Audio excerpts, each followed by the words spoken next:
every year you have a different challenge for UConn with different talent, but no matter who comes into your program, everything's the same. You guys play tough, fast, physical. How do you keep the continuity going with different personalities and so forth and so on?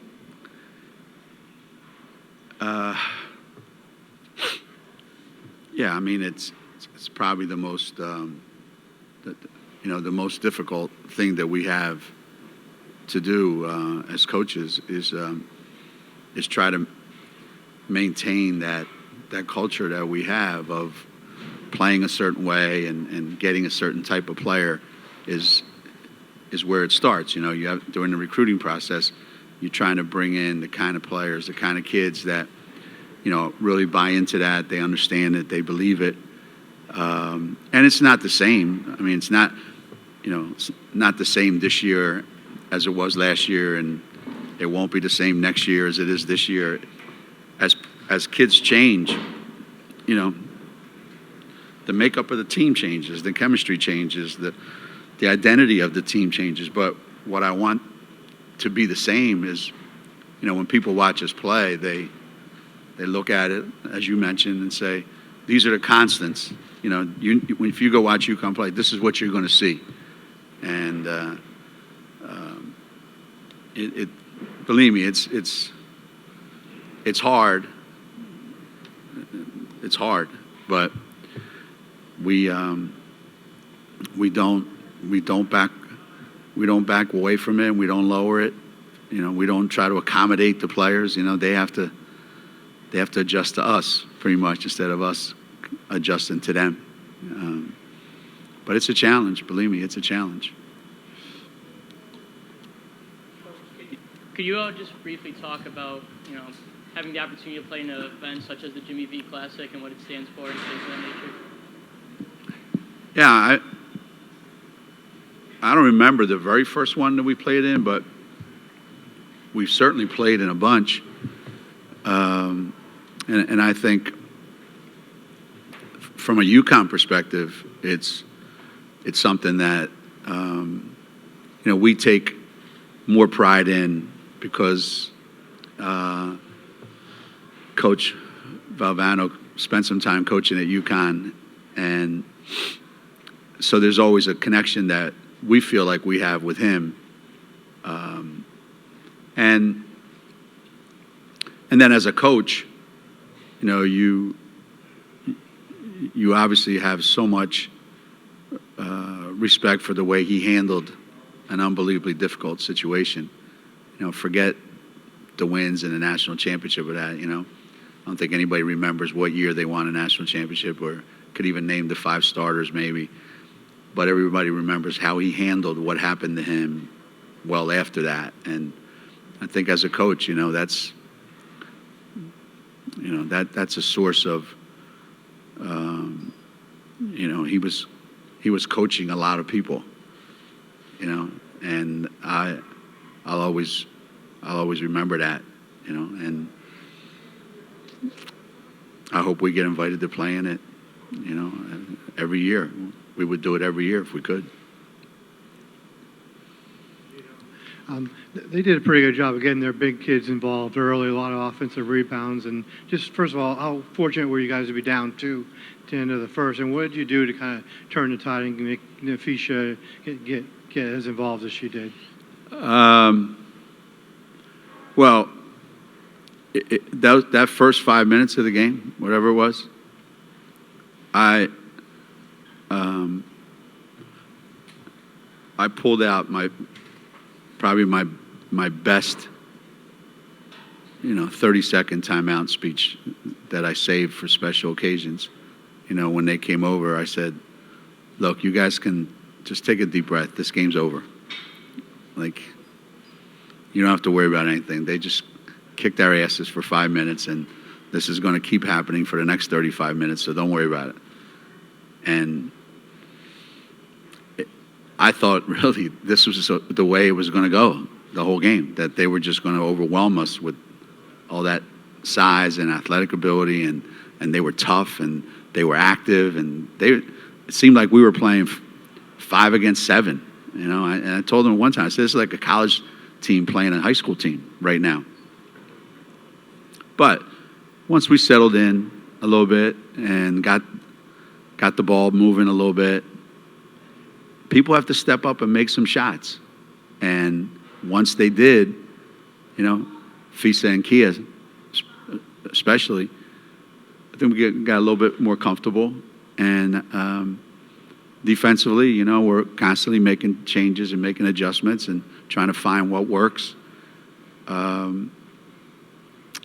So it was a scare that first 5 minutes. I think our guys were stunned by the way the game started because we're not used to that. We take these 5 minutes and then, Thursday's 5 minutes. Pretty big difference. Geno, can you talk about Nafisa's toughness? Because not only, she go the first 39 minutes or so, she, is getting banged around in there and pretty good. And second part, the big lineup when you had Natalie and Nafisa that you used late in the third into the fourth. What did you like about that lineup against Texas that worked well? Well, I mean, we tried to make it so that it was maybe we thought we could counter their size with our quickness maybe and spread them out a little bit. But at some point, it just became obvious that we needed a Nat in the lane. We just needed a presence in the lane, and I thought she did a great job. I thought Nat played really, really solid basketball for us, and it allowed Fisa and Gabby a chance to get out on the perimeter and play defense a little bit because they were getting worn down. So we tried to just, clog up the lane with Nat and then take our chances with everybody else.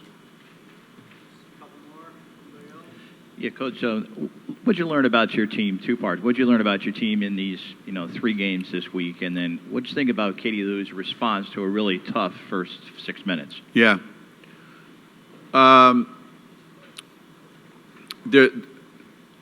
It's really, really hard to pinpoint or to put a label on this team.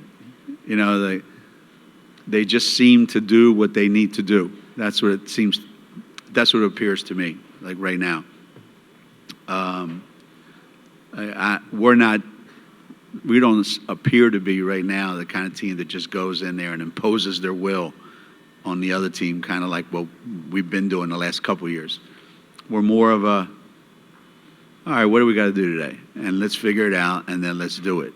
And it's a little bit frustrating at times from a coaching standpoint, but we seem to find someone each game, that kind of gets it going for us. And in the Baylor game it was Crystal, and in the Florida State game it was Fisa, and today it was Fisa and Kia, and it was Kia the other night. So, and then Lou in the second half. So somebody seems to recognize, okay, this is what we need right now, and they do it. And that's one of the, I think, nice things about playing some of the teams that we're playing, that we have to play that way. We have to step up. And I thought today we had a tough fight today, and I'm really proud of them, the way we stepped up. About toughness being an issue a couple weeks back or last week. Could those first 5 minutes, is that good for this team to have to endure something like that? Yeah, that first 5 minutes, I think, was a real eye-opener, I think, because we're used to doing that to people. Those first 5 minutes are usually when we, boom, and then everybody's trying to play catch-up against us. And I thought the first 5 minutes, it was all them. It was all Texas, everything. And we talked about it during one of the timeouts. Said every single thing that they've done it better than we've done it in those 5 minutes. And if we don't address that, if we don't change it, if we don't start doing the things that we need to do. This is going to be a long night. And fortunately, not having Lou for the whole first half, pretty much, not ideal, but it turns out it gave Kia and Fisa an opportunity to get more touches and do more things. So a lot of good came out of this game, not just the fact that we won. A hostile environment Wednesday and how this team is playing right now. The same thing, obviously it's going to be an incredibly, I would say, pro Notre Dame environment. And given the history the last 3 or 4 years between the two teams, I would think there's going to be a high level of intensity and energy in the crowd and in their team. And we're going to have to match that. They're deep. They have a lot of players. We're not so much right now. So it's going to be fun the next couple of days preparing. That's still one of my favorite things to do, is prepare for a really good team, especially on the road. Those 2 days leading up to the game were really a lot of fun. Sometimes they're more fun than the actual game. So I'm looking forward to see how we, as a team, what kind of look the players have these next 2 days. I think they'll be pretty excited. It's one of the first times in a while that we've gone in and someone is number one in the country. We've gone in as the number one team and played number two or whatever, where all the hype and all that. So, not that it matters at this time of the year, but for a couple hours it'll matter. It'll matter for a couple hours. It'll matter a lot.